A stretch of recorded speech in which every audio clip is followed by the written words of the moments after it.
Alors petite vidéo aujourd'hui pour te présenter une manière en fait de travailler les squats jusqu'à arriver à faire 100 squats au poids de corps, hein, sans charge. Petit à petit aussi tu pourras t'entraîner à travailler de plus en plus avec charge aussi, mais là c'est juste pour passer un cap, un palier qui est les 100 reps avec un exercice. Avec les squats c'est l'un des exercices je dirais le plus facile où tu peux atteindre 100 reps. Si tu fais 100 pompes c'est déjà un challenge, sans traction j'en parle même pas tu vois, mais sans squat c'est largement faisable. Donc, je vais te montrer une manière assez ludique pour travailler jusqu'à arriver à faire 100 squats. C'est avec la méthode qu'on appellera l'entraînement de Mike Tyson. Mike Tyson squat, on va appeler ça comme ça. Donc, pour ce faire, tu auras besoin de 10 cartes en fait. Tu prends 10 cartes, peu importe, même 10 objets, ça suffit. J'avais fait avec des pièces, c'est juste que les cartes c'est plus facile à prendre en main. Tu vas voir le délire.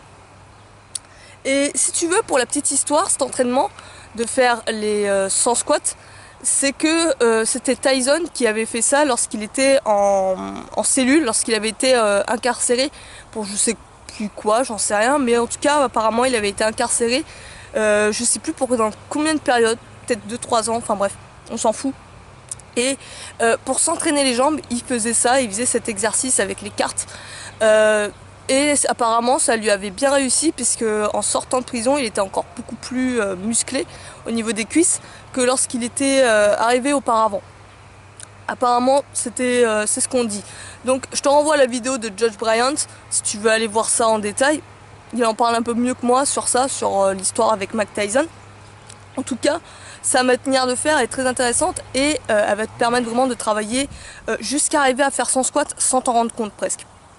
Aussi, l'intérêt de travailler les 100 squats, je pense à tous ceux qui font du crossfit et qui font le WOD qui s'appelle le Murph.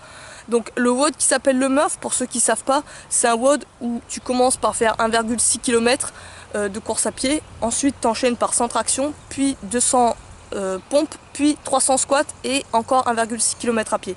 Donc les 300 squats peuvent être assez intimidants. Mais le fait de travailler par 100 reps, comme ça peut justement t'aider à passer ce palier, à passer ce cap. Et je vais t'expliquer tout de suite comment ça marche. Donc en gros, tu as tes 10 cartes, tu les disposes, on va dire, à la queue leu-leu, à on va dire, quelques centimètres les uns des autres.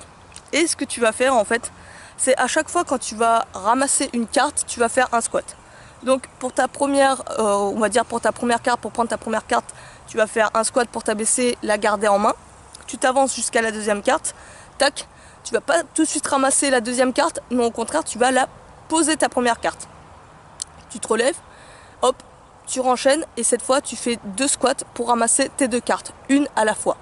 Tu avances jusqu'à la troisième carte et là tu vas encore poser tes 2 cartes, les unes l'une par-dessus l'autre, sur ta troisième carte. Donc en gros il faudra que tu fasses 2 squats pour poser tes 2 cartes et 3 squats pour prendre tes 3 cartes, une à une. Et ainsi de suite, tu augmentes comme ça. Tu vas jusqu'à tes 10 cartes à chaque fois faire un squat pour les poser une à une et à chaque fois un squat pour les prendre une à une. Donc en gros à chaque fois tu vas faire 1, 2, 2, 3, 3, 4, 4, 5, 5, 6, 6, 7, 7, 8, 8, 9, 9 et 10. Je crois que c'est un truc comme ça. Donc en faisant ça, tu feras tes 100 squats. En faisant ça, tu vas voir que ça va être beaucoup plus ludique, beaucoup plus facile à faire. C'est beaucoup plus agréable de travailler comme ça, je trouve. Et tu t'en rends pas forcément compte. Tu vas voir que c'est pas non plus facile, je dis pas que c'est facile, mais c'est comme si aussi tu intercalais des micro-pauses entre tes séries. C'est une pyramide en fait, c'est tout simplement une pyramide. Donc teste ça, tu vas voir, ça pique bien.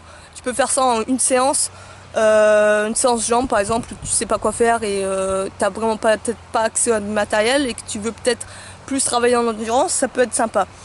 Pareil, tu peux le faire aussi en sens inverse, c'est-à-dire une fois que tu as tes 10 cartes dans ta main, tu peux faire la même chose mais en les posant, tu vois. Donc comme ça tu fais la pyramide montante et la pyramide descendante.